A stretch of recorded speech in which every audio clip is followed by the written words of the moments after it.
तो चलिए आज एक बहुत ही दिलचस्प और गहरी कहानी को समझते हैं। ये एक प्राचीन बौद्ध कथा है, जिसमें सिर्फ हमारी मुश्किलों को नहीं, बल्कि दुनिया को देखने के हमारे पूरे नजरिए को बदलने की एक चाबी छिपी हुई है। कहानी की शुरुआत होती है एक नौजवान से, जो 2 साल की कड़ी मेहनत के बाद भी खुद को पूरी तरह से हारा हुआ महसूस कर रहा था। उसके मन में एक सवाल था जो शायद हम सब ने कभी न कभी खुद से पूछा होगा। आखिर ऐसा क्यों होता है कि इतनी कोशिशों के बाद भी हम बस आगे ही नहीं बढ़ पाते? मतलब उसकी हालत ऐसी थी कि उसे किसी भी चीज में कोई खुशी नहीं मिल रही थी। मन एकदम उदास, अकेला। वो बस बुद्ध से एक ही चीज मांग रहा था, कोई ऐसा चमत्कार, कोई ऐसा आशीर्वाद जिससे उसकी जिंदगी के सारे दुख, सारी परेशानियां हमेशा के लिए खत्म हो जाएं। अब इस सवाल का कोई सीधा साधा जवाब देने के बजाय बुद्ध ने उसे कुछ और दिया, कुछ ज्यादा शक्तिशाली।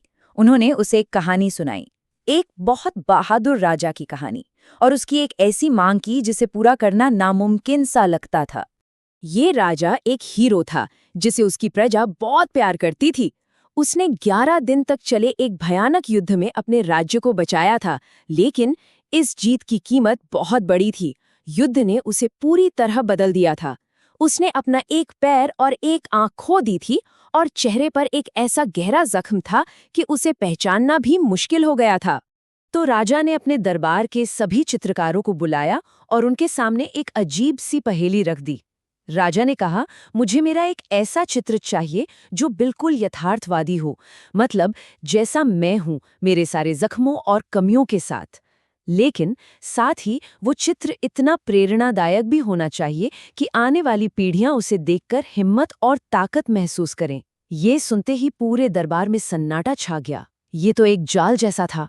सोचिए, वो बेचारे चित्रकार कितनी बड़ी दुविधा में फंस गए थे। अगर वो राजा का एक सच्चा लेकिन बदसूरत चित्र बनाते तो राजा नाराज हो जाते, और अगर वो एक सुंदर लेकिन झूठा चित्र बनाते तो भी राजा को गुस्सा आता। डर के मारे किसी की भी हिम्मत नहीं हुई कि वो इस काम के लिए हाँ कहे। और फिर जब बड़े बड़े अनुभवी कलाकार डर से खामोश खड़े थे, राजा की नज़र एक बिल्कुल युवा चित्रकार पर पड़ी। वो लगभग एक नौसिखिया था। राजा ने उसे चुना और 5 दिन का समय दिया, वो काम करने के लिए जिसे राज्य के सबसे बेहतरीन कलाकार भी करने से डर रहे थे। अब अगले कुछ दिन जो हुए, वही इस कहानी का असली दिल है। उस युवा चित्रकार ने कोई जबरदस्ती समाधान खोजने की कोशिश नहीं की। पहली रात तो वो भी घबराया हुआ था, सोच रहा था ये काम मुझे ही क्यों मिला। लेकिन अगली सुबह उसने अपने दिमाग से लड़ना बंद कर दिया और बस शांत हो गया।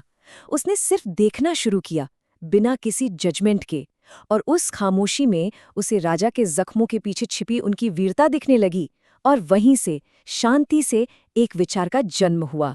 छठे दिन जब दरबार दोबारा लगा तो माहौल में एक अजीब सा डर था।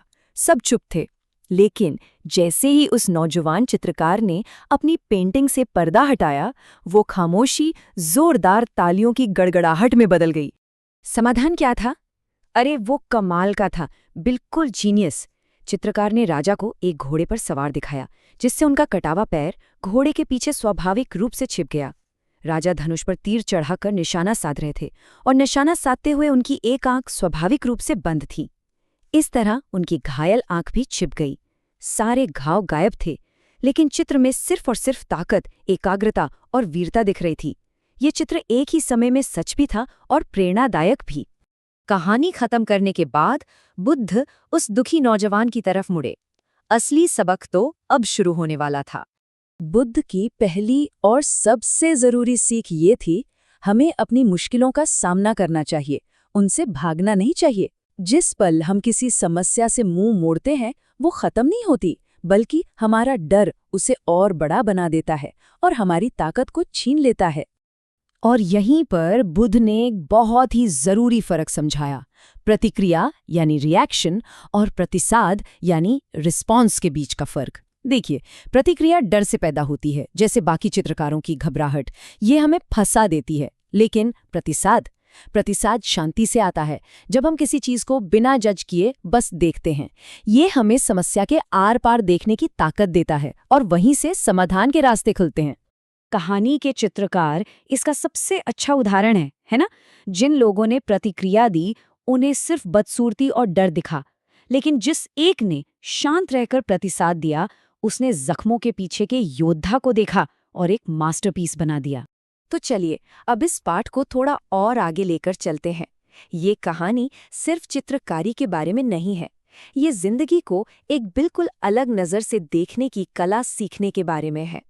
बुद्ध की सलाह बहुत ही प्रैक्टिकल थी। उन्होंने कहा, छोटे से शुरू करो। जब भी दिन में कोई छोटी मोटी परेशानी आए तो उस पर गुस्सा करने या दुखी होने के बजाय बस उसे शांत होकर देखो। असली कला यही है कि हम हर मुश्किल में छिपी हुई सुंदरता और अवसर को देखने की क्षमता को विकसित करें। और ये बात हमें कहानी के सबसे शक्तिशाली और गहरे सच तक ले आती है। ये सच बहुत सरल है लेकिन बहुत गहरा है। दृष्टि में सृष्टि है। मतलब हम जिस दुनिया को महसूस करते हैं वो कोई बाहरी हकीकत नहीं है, वो हर पल हमारे नजरिए से बन रही है। जैसा हमारा नजरिया वैसी हमारी दुनिया। तो सबसे बड़ी बात यह है कि जब हम अपने अंदर देखने का ये तरीका बदल लेते हैं तो हमारी पूरी दुनिया बदल जाती है।